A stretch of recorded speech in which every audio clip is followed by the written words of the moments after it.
Assalamualaikum warahmatullahi wabarakatuh. Salam sejahtera, Om Swastiastu, Namo Buddhaya, salam kebajikan. Kembali lagi bersama kami Rumah Sakit Daerah KRMT Wongsonegoro dengan saya Dr. Alem Pramudita Wibowo. Kali ini kita akan membahas mengenai suatu topik yang sebetulnya memang sudah sering bersinggungan dengan masyarakat kita ya, karena akhir-akhir ini mulai banyak sekali keluhan dari masyarakat mengenai efek buruk dari pemakaian skincare yang mereka dapatkan, yang mereka kerjakan ya. Kali ini kita kedatangan seorang tamu spesial, Dr. Teguh Priyanto, spesialis kulit dan kelamin. Beliau adalah dokter spesialis kulit dan kelamin yang bertugas di Rumah Sakit Daerah KRMT Wongsonegoro.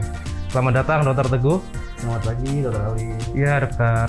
Dokter, kali ini kita mau ngobrol-ngobrol mengenai efek skincare ke kulit yang pada banyak masyarakat itu justru malah menimbulkan breakout. Bukannya glowing seperti yang diharapkan, tapi kok malah menimbulkan breakout, dokter. Sebelum kita masuk lebih dalam, dok, mungkin kita perlu tahu dulu banyak istilah-istilah di masyarakat kita seperti purging, seperti breakout. Itu sebetulnya apa sih, dok? Ya. Sebelum ke pertanyaan itu, Dr. Alim kan kemarin sempat ya beberapa waktu yang lalu viral di TikTok ya, dokter, bahwa beberapa korban dari salah satu brand yang terkenal di Indonesia pada mengeluh kok lama awal-awal glowing, kemudian kulitnya bersih, tapi setelah bulan ketiga, bulan keempat, lama-lama mulai beruntusan, jerawatan parah, kadang sampai bernanah. Jadi kita bertanya-tanya loh, ada apa ini? Apakah benar skincare-nya benar-benar sudah badan POM, apa malah mengandung sesuatu yang berbahaya? Nah, sebenarnya kalau ada istilah purging ataupun breakout itu di textbook kita, di ini kita sebenarnya tidak ada. Itu lebih ke dari masyarakat ya. Istilah awam ya? Secara awam. Istilahnya tapi bisa dijelaskan secara ringkas. Purging itu seperti pengenalan kulit. Jadi kulit kita istilahnya berkenalan dengan skincare yang baru kita pakai. Biasanya agak kaget kan, apalagi yang medis, Dokter Alim. Jadi biasanya mengandung medical grade istilahnya, misalnya retinoid acid atau arbutin. Biasanya cara kerja dari skincare ini biasanya kan mempercepat regenerasi kulit, Dokter Alim. Jadi ibarat kayak lari, kita biasa lari pelan nih, nggak dikasih apa-apa. Tahu-tahu dikasih zat yang bikin lari kita cepat. Nah, biasanya agak kaget. Nah, sama kayak kulit. Begitu kita dikasih arbutin, kemudian dikasih retinoid acid, kulit kita agak kaget. Nah, purging yang benar harusnya biasanya cuma kemerahan, Dokter Alim. Nanti kita lihat gambarnya ada. Jadi purging yang benar cuma kemerahan dan mengelupas, tapi secara ringan. Tidak boleh yang mengelupasnya berlebihan banget. Itu purging yang baik ya istilahnya, yang wajar. Nanti dengan berjalan waktu, lama-lama purging ini akan normal, akan jadi kulit mulai toleran, mulai terbiasa. Nah, nanti kemerahan sama mengelupasnya lama-lama hilang. Itu yang benar istilahnya.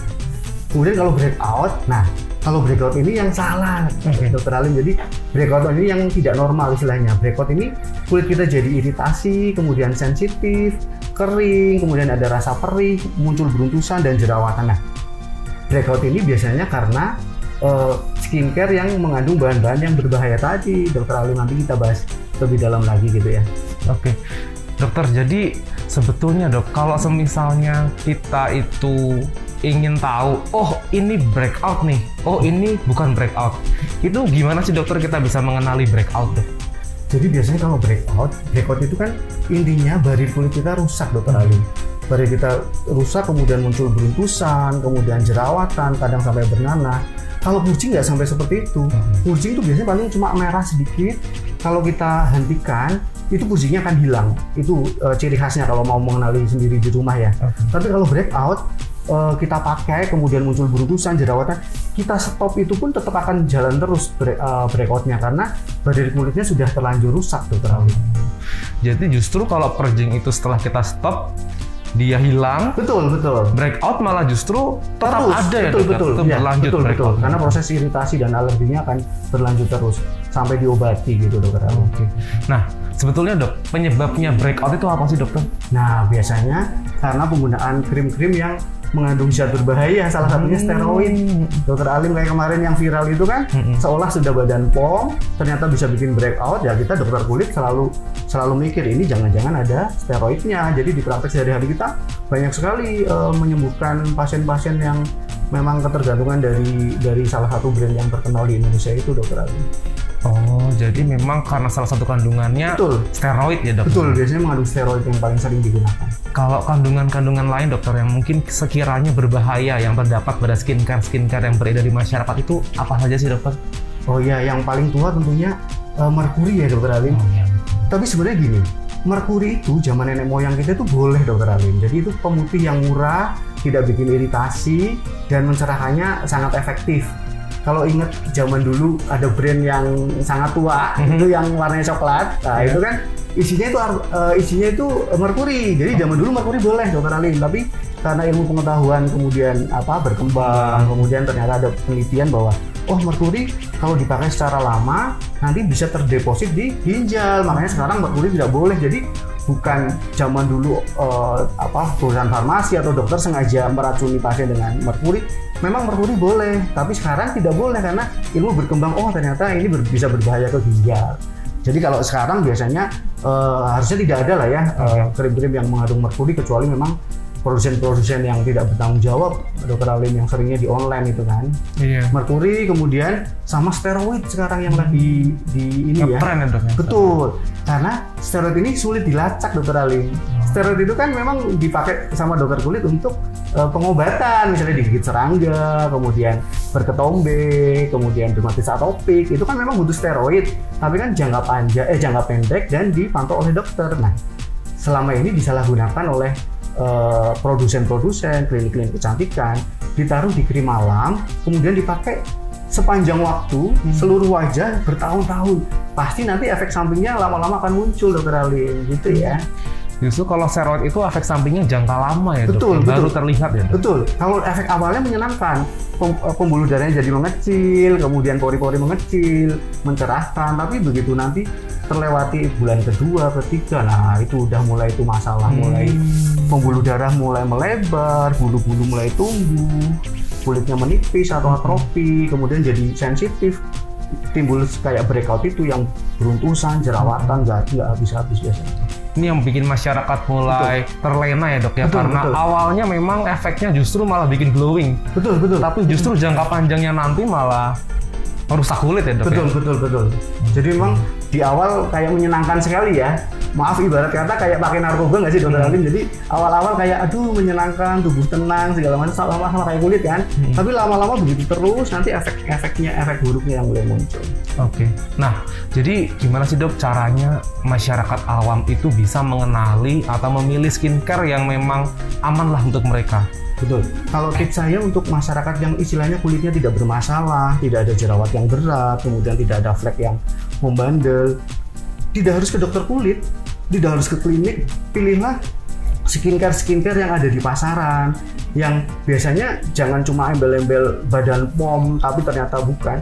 Biasanya pilihlah yang brand-brand besar, Dokter Alim. Brand-brand besar yang dibeli di retail-retail yang memang sudah terpercaya, kayak misalnya di mall gitu ya. Itu pasti biasanya badan POM-nya beneran, jadi nggak yang abal-abal. Selama ini yang terjadi seolah badan POM, terus ngaku-ngaku badan POM.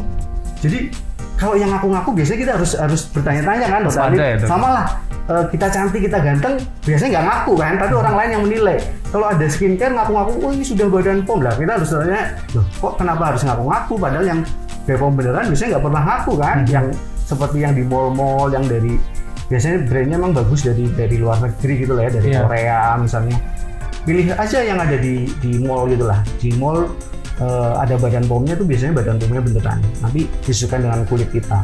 Pilihlah sabun yang pH-nya sama kayak kulit kita, 5,5, kemudian pelembab biasanya mengandung ceramide atau vitamin C, kemudian sunblock paling penting minimal SPF 15, Dokter Alim, sudah cukup ya. Jadi untuk skincare itu sebetulnya minimal 3 tadi itu ya, Dok ya. Pembersih wajah, pelembab, dan juga sun protection. Betul, sudah jadi sangat cukup. Itu paling minimal 3. Kalau di masyarakat kita kan sekarang keranjingan 10 step. Betul. Kalau yang skincare rutin gitu ya, Dok ya, harus 10 lapis gitu, Dok. Nah, begitu salah satu bahan tidak cocok, itu yang muncul nanti beruntusan, Dokter Aling, kemudian jerawatan. Akhirnya nanti ke dokter kulit untuk dibenerin biasanya tuh. Oke, Dok ya. Nah, Sedangkan nih dok, stigma masyarakat itu sekarang kok menilai bahwa justru kalau ke dokter kulit malah takutnya ketagihan. Nah ini merupakan stigma yang terus-menerus berkembang dan digaungkan ke masyarakat kita, terutama oleh mungkin produsen-produsen skincare yang abal-abal ya dok ya. Jangan ke dokter kulit, nanti ketagihan, nggak bisa lepas. Sebetulnya yang benar tuh seperti apa sih dokter? Sebenarnya tidak menyalahkan stigma itu ya dokter Alim. Memang tetap ada sih ketergantungan dari krim dokter istilahnya, karena yaitu beberapa dokter tetap sampai saat ini tetap krim-krimnya ada yang mengandung steroid. Tetapi kalau krim kita tidak mengandung steroid, harusnya tidak bikin ketergantungan. Tapi misalnya gini dok, tapi saya nggak pakai krimnya lagi jadi kusem. Bener, yang betul itu kita pakai krim, kita dikasih vitamin tiap hari, dikasih sunblock tiap hari, akan cerah. Begitu kita stop, tidak pakai apa-apa, harusnya kembali ke tone kulit kita, dokter Alim. Tapi tidak terus jadi kering, beruntusan, merah. Nah itu yang harus hati-hati, biasanya mengandung steroid. Jadi kalau dokter yang baik biasanya sih harusnya dia yang dia racik untuk dia sendiri, untuk keluarganya, sama yang dijual harusnya sama dokter Alim. Jangan, biasanya kan seringnya kalau ke dokter kulit yang dipakai dia sendiri sama yang dijual beda katanya gitu. Nah memang harus kepercayaan sih dokter Alim, kepercayaan, kemudian nanti dikomunikasikan. Kalau dokter yang baik sih harusnya mulai menghindari steroid lah ya. Oke, jadi salah satu yang harus benar-benar dihindari steroid. Mungkin betul. Steroid pun ada indikasinya, jadi betul. Harus digunakan sesuai indikasi ya. Steroid itu bukan barang yang membahayakan, bukan yang menakutkan. Steroid itu ibarat pedang samurai. Jadi kalau digunakan dengan baik itu banyak menolong orang dokter Alim. Jadi untuk penyakit-penyakit kulit itu memang senjata utama kita steroid. Digigit serangga, kemudian dermatitis seboroik, ketombean, kemudian dermatitis atopik yang anak-anak sensitif, itu memang obat utamanya memang steroid, tapi kan jangka pendek dan dibantu oleh dokter, bukan dipakai di seluruh muka sepanjang tahun. Nah itu nanti efek samping mulai muncul tuh. Oke dok, jadi memang harus bijak dalam penggunaan steroid ya dok ya. Kalau misalnya digigit serangga di wajah terus dia ketakutan, dok saya nggak mau steroid, lah dia nggak ada obat lain. Kalau misalnya digigit serangga terus ibu bilang saya nggak mau dikasih steroid dok di wajah saya, lah mau pakai apa? Salep antibiotik, salep antivirus nggak bakal membantu ya, memang steroid tapi kan jangka pendek, paling tidak ada 5 hari sebaik terus stop dokter Alim. Jadi seperti itu. Lalu dokter, untuk teman-teman atau sobat sehat semua yang sudah terlanjur nih dok, oh ternyata setelah mendengarkan bincang-bincang sama dokter Teguh, kok saya ternyata breakout. Apa yang harus mereka lakukan dokter? Biasanya saya saranin membentulin ininya dulu, membenarkan barir kulitnya dengan cara apa? Biasanya tapering off dokter Alim. Jadi kayak biasanya krim malam itu yang ada steroid itu di krim malam dokter Alim. Mulai lepas pelan-pelan krim malamnya. Nah kemudian mungkin waktu lepas krim malam yang ada steroidnya mungkin mulai diganti dengan krim-krim yang misalnya lebih sehat ya, yang biasanya pilihan dokter yang tidak ada steroid. Kalau enggak yang ada mereknya nggak apa-apa, tapi yang misalnya mengandung retinol. Nanti jadi kayak tapering off, jadi diturunin perlahan-lahan. Jadi kayak pakai narkoba itu, jadi dosisnya mulai diturunkan, terus nanti lama-lama bisa lepas. Tapi biasanya pengalaman saya agak sulit kalau sudah breakout kemudian mencoba mengobati sendiri dokter Alim. Biasanya harus ke SPKK, nanti kita analisis derajatnya, kemudian kita tangani. Biasanya yang mereka butuhkan pertama adalah metronidazole gel. Jadi saya sebut rose gel itu yang nanti banyak membantu pasien dari ketergantungan steroid ya. Ada bahan-bahan lain seperti clindamycin, niacinamide juga membantu, tapi sebaiknya memang kalau sudah breakout biar tidak tambah parah sebaiknya memang dikonsulkan ke dokter SPKK. Jadi lebih baik untuk teman-teman sobat sehat semua yang memang sudah curiga kalau kulitnya mengalami breakout ya dok ya, daripada mengobati sendiri, coba-coba lebih baik langsung ke dokter spesialis kulit yang dipercaya. Betul ya dok ya. Terakhir dok, mungkin dari dokter Teguh ada pesan-pesan buat teman-teman semua, sobat sehat semua di rumah mengenai perawatan kulit, kemudian bagaimana memilih skincare yang baik, kemudian mengatasi breakout tuh pesan-pesan untuk teman-teman mungkin dokter. Jadi untuk teman-teman sahabat RSWN jangan tergiur untuk skincare yang berjanji-janji bahwa dalam waktu singkat kemudian bisa glowing, putih. Jadi yang terlihat, saya lihat teman saya pakai ini kok glowing dokter. Yang terlihat glowing dan bersih tidak selalu sehat dokter Alim. Jadi harus bijak, kandungannya harus tahu itu apa, kemudian efek sampingnya seperti apa. Jadi kalau menurut saya pilihlah lah, kalau misalnya kulitnya memang tidak bermasalah, tidak perlu ke dokter kulit, pilihlah brand-brand yang memang sudah besar, Dokter Alim, yang biasanya belinya di mall atau di apotek yang terregistrasi lah ya. Kalau misalnya menginginkan yang lebih glowing kemudian dengan cara yang sehat ya, tentunya sebaiknya dikonsultasikan ke dokter SPKK, Dokter Alim. Oke dokter. Ya seperti itu tadi bincang-bincang kita mengenai efek skincare terutama ke breakout ya dokter ya. Kalau misalnya sobat sehat pingin konsultasi kulit, ada yang mengeluh breakout, misalnya bisa bertemu dengan Dokter Teguh, spesialis kulit dan kelamin di Rumah Sakit Daerah KRMT Wongsonegoro. Bisa bertemu di Polling ya dok ya? Ya, di Poli Amarta dan Gatot Kaca. Di Poli Amarta dan juga Gatot Kaca. Ya, mungkin itu dari kami ya. Semoga bincang-bincang kali ini bisa bermanfaat untuk sobat sehat semua. Semoga sehat selalu, tetap patuhi prokes, jangan sampai salah pilih skincare, jangan takut periksa ke dokter spesialis kulit dan kelamin. Terima kasih dari kami. Wassalamualaikum warahmatullahi wabarakatuh. Salam sejahtera, Om Swastiastu, Namo Buddhaya, salam kebajikan.